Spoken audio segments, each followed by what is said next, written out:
गायत्री मंत्र याद कराने का पूरा प्रयास किया, लेकिन पागल जैसी चेष्टा। पूर्ण विद्वान,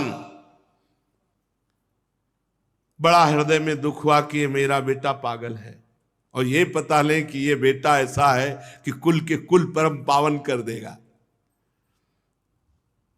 पर बहुत प्यार था भरत जी के प्रति उनके पिता का, इसलिए बार बार वो पुत्र को अच्छी तरह शास्त्रों की शिक्षा देते।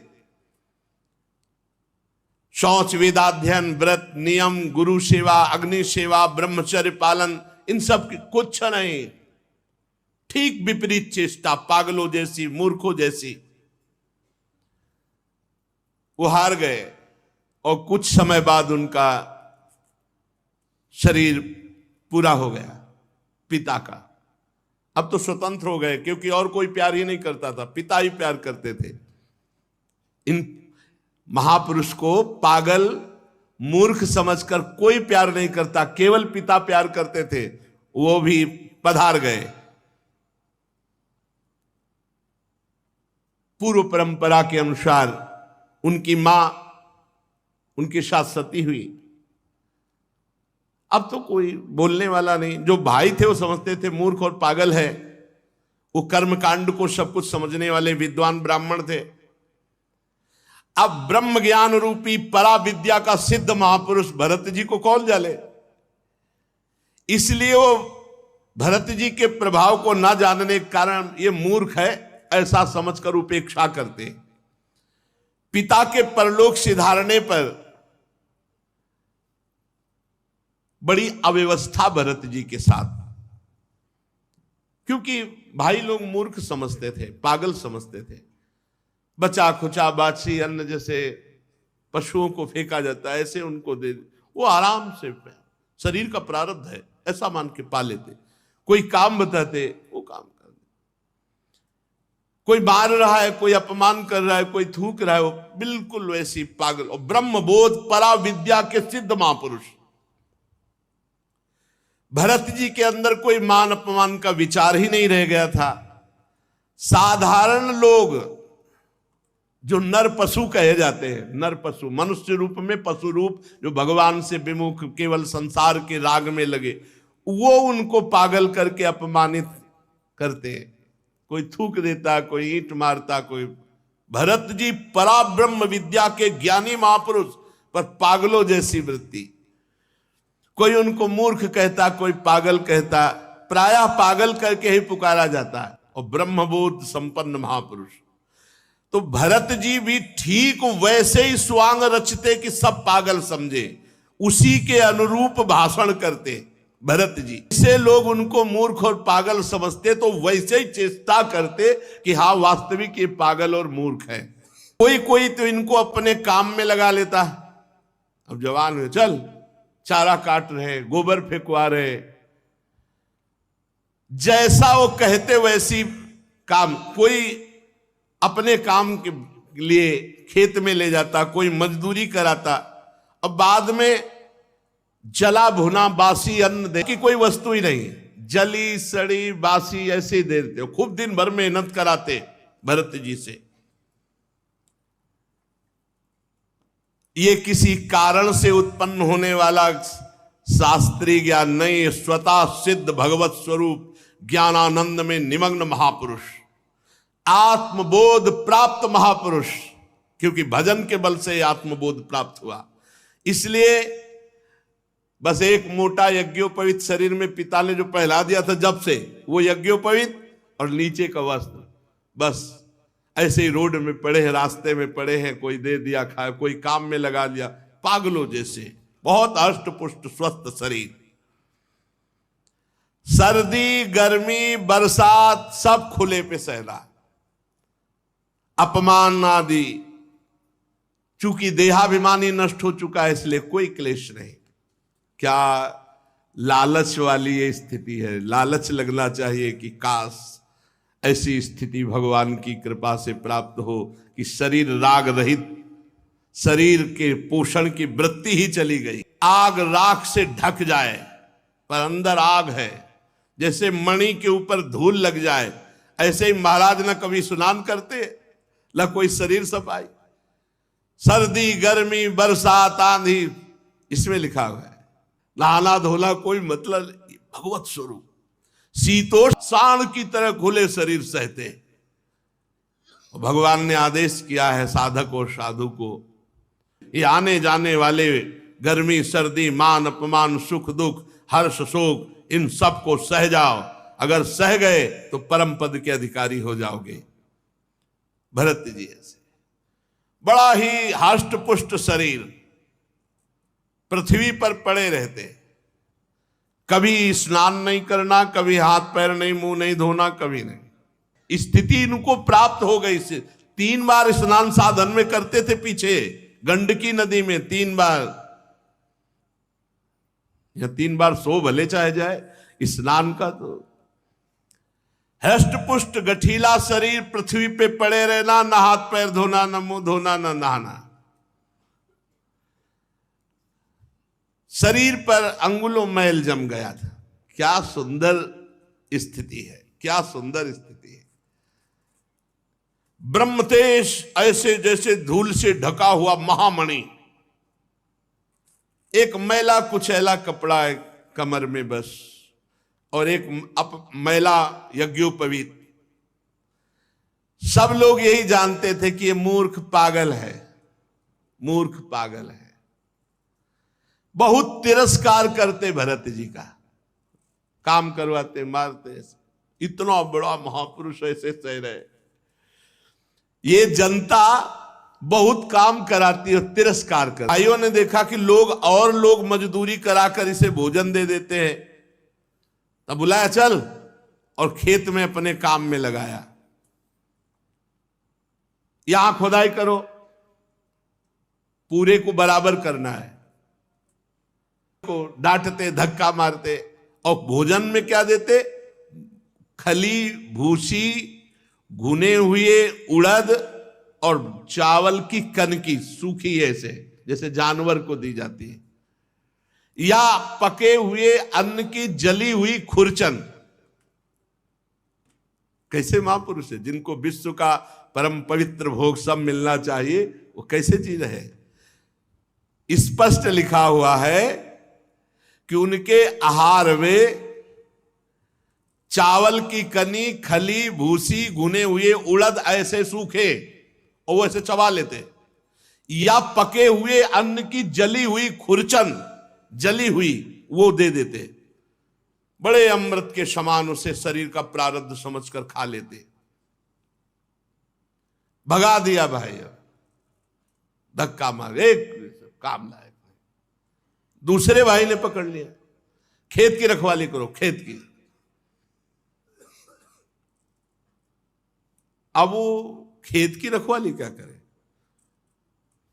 खेत इधर, आसन लगा इधर में पड़े, उनसे खेत से मतलब क्या है।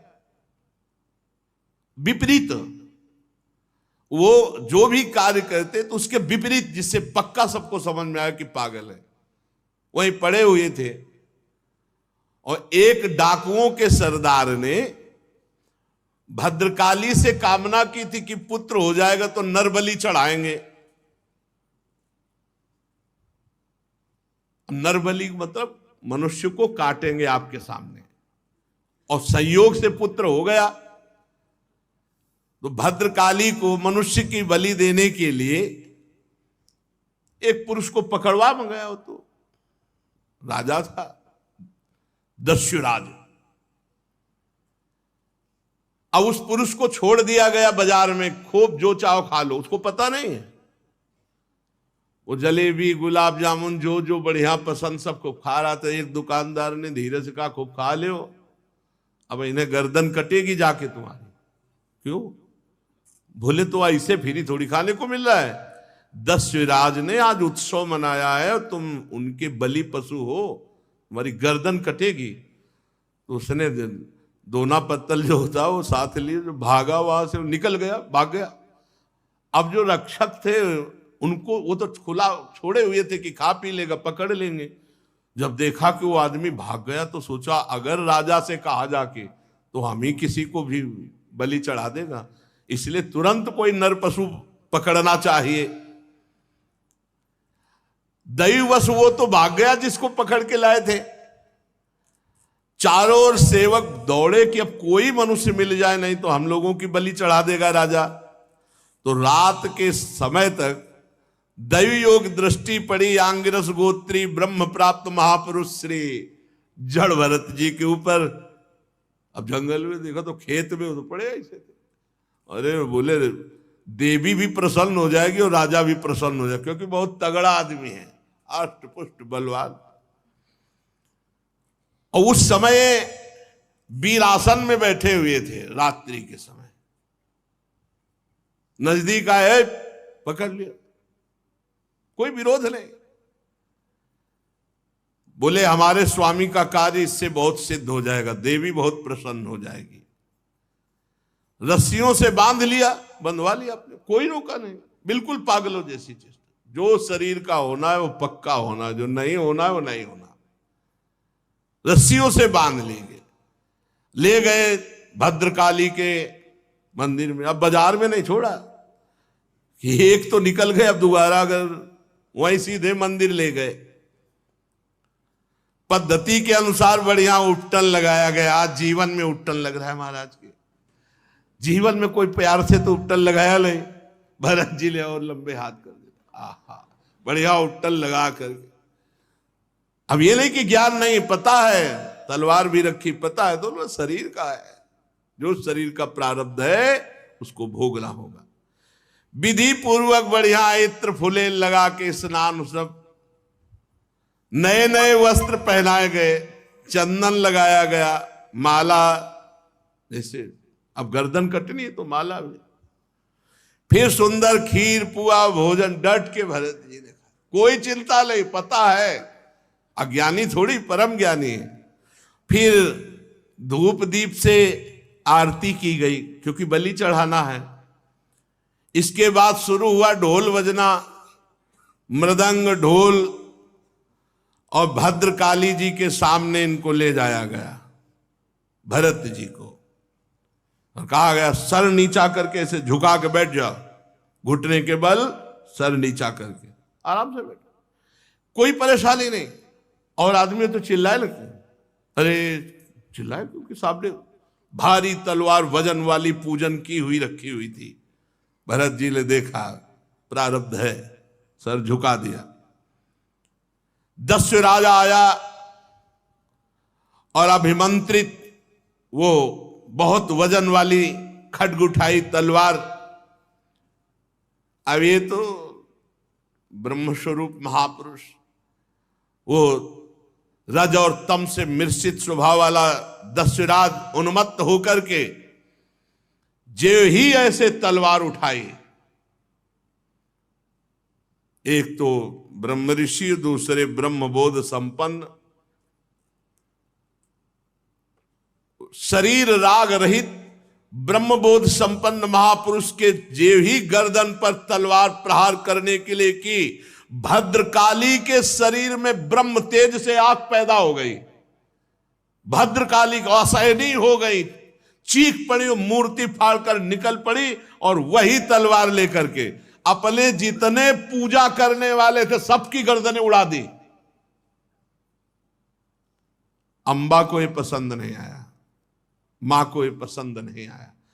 जो लोग बलि देते हैं हीन पशुओं की, जरा इस प्रसंग से सुनकर देखे कि मां जगदम्बा है या केवल तुम्हारी ही मां है। अगर वो जगदम्बा है तो हर पशु पक्षी की मां है, वो कैसे बर्दाश्त कर सकती है अपने पुत्र का हनन? तुम्हारी दुर्गति होगी।